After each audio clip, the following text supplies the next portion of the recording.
Ladies and gentlemen, welcome along to Too Many Games. Today we are continuing in our video series on Epic Armageddon, and we are looking at the end phase and essentially how we end a turn in Epic. If you are interested in Epic Armageddon, then I suggest you check out the other videos that I've released so far going over the rules and how to play. So let's have a look. The end phase. Now, as you might guess, this unsurprisingly happens at the end of every turn in Epic Armageddon in order to finish off that turn. It occurs after every unbroken formation that each player has in their army has activated or at least attempted to activate. Maybe they failed that activation. During the end phase, each player rallies their formations and checks the victory conditions for a winner. You don't check for a winner partway through the turn, but rather at the end of the turn.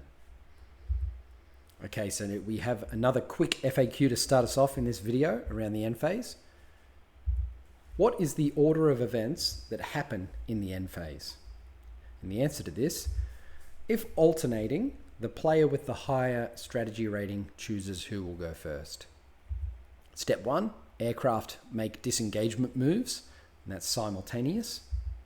Step 2, resolve critical hit and other end of turn effects. That alternates between the players. Step 3, you rally, that alternates. Step 4, you remove demons, that's simultaneous. And step 5, you check the victory conditions, which depends on the scenario. So that's a brief rundown of what happens in the end phase.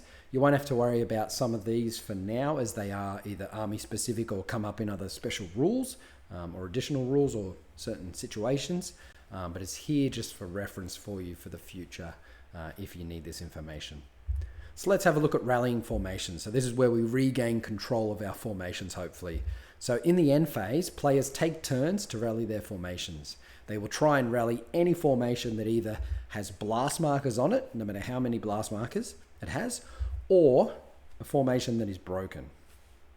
When determining where to start, the player with the higher strategy rating goes first, and they will attempt to rally all of their formations one at a time. So how do you rally these formations? Well, with a simple test I like to call the rally test. So the first thing we do is we roll a d6 for the formation taking the rally test, and the result we are looking for must be equal to or higher than the initiative value of the formation attempting to rally. However, there are some modifiers that make this a bit more difficult. So if the formation you are rallying is broken, then you actually receive a -2 modifier to your die result. If the formation has an enemy unit within 30 centimeters of one of the units in that formation, then you receive that -1 modifier to your dice result, meaning that you could end up with a -3 in total if both of these things are true. So what happens if you fail your rally test? If it is a formation that is already broken, then it makes another withdrawal move, as we saw in the last video. If the formation is not broken and they just had blast markers on them, then it just fails to remove any of those blast markers, and there are no other side effects for that formation. But what if you succeed on your rally test? So to succeed, you need, after modifiers, to be equal on your d6 roll to your initiative value for that formation, remember. So after you succeed, you remove half the number of blast markers that are currently on the formation. And this is rounded up, so it's rounded in your favor. And if you only have a single blast marker left on the formation, then this would obviously mean that the blast marker is removed from that formation. But what about a formation that is currently broken? These formations will no longer count as broken, meaning that they can be activated and used as normal in future turns. Then they will count as having as many blast markers on them as units currently in the formation, as we spoke about last time. But as part of this rallying, they also remove half of the blast markers that were on them straight away, rounding up, of course. So they will have half the blast markers that they would when they were broken. Okay, let's do some quick FAQs. Can a broken formation activate in the turn after it failed to rally? No, it can only attempt to rally in each end phase.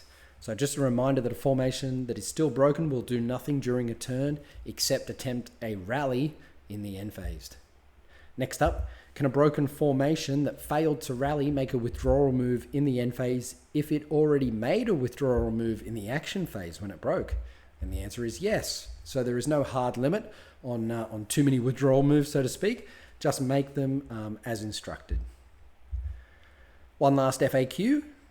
Can formations that are off board rally? And the answer is yes, unless a special rule states otherwise. They are not considered to be within 30 centimeters of enemy units either. So if you have a unit off the board for some reason, usually a special rule or perhaps being transported by an aircraft, then you still rally as normal. Last but not least, we come to checking for victory. And there isn't much to say here, except check for victory conditions as part of your scenario, or the battle that you agreed to play with your opponent. Most games are played using the objectives in the tournament pack, and this is where you would look at them now to determine if there is a winner in the scenario. And we will look at this in a future video more in depth, but just know that the winner is always declared in the end phase of the turn after rallying. Well, we made it once again to the end of another video in our Epic Armageddon series. Hopefully you enjoyed today's video. It was nice and quick, if nothing else. Rallying your formations and regaining control on the battlefield is essential for your success in the fight, so good luck with it. This also heralds the end of the basic rules of Epic Armageddon, but there is still special rules and additional scenarios, sections of the rules to go through. The next video in this series is going to look at specialist units and how their rules work on the battlefield, so make sure you don't miss that one. Feel free to like or subscribe if you want to see the rest of this series, and I'll try to respond to any comments you might leave as well. See you next time on Too Many Games.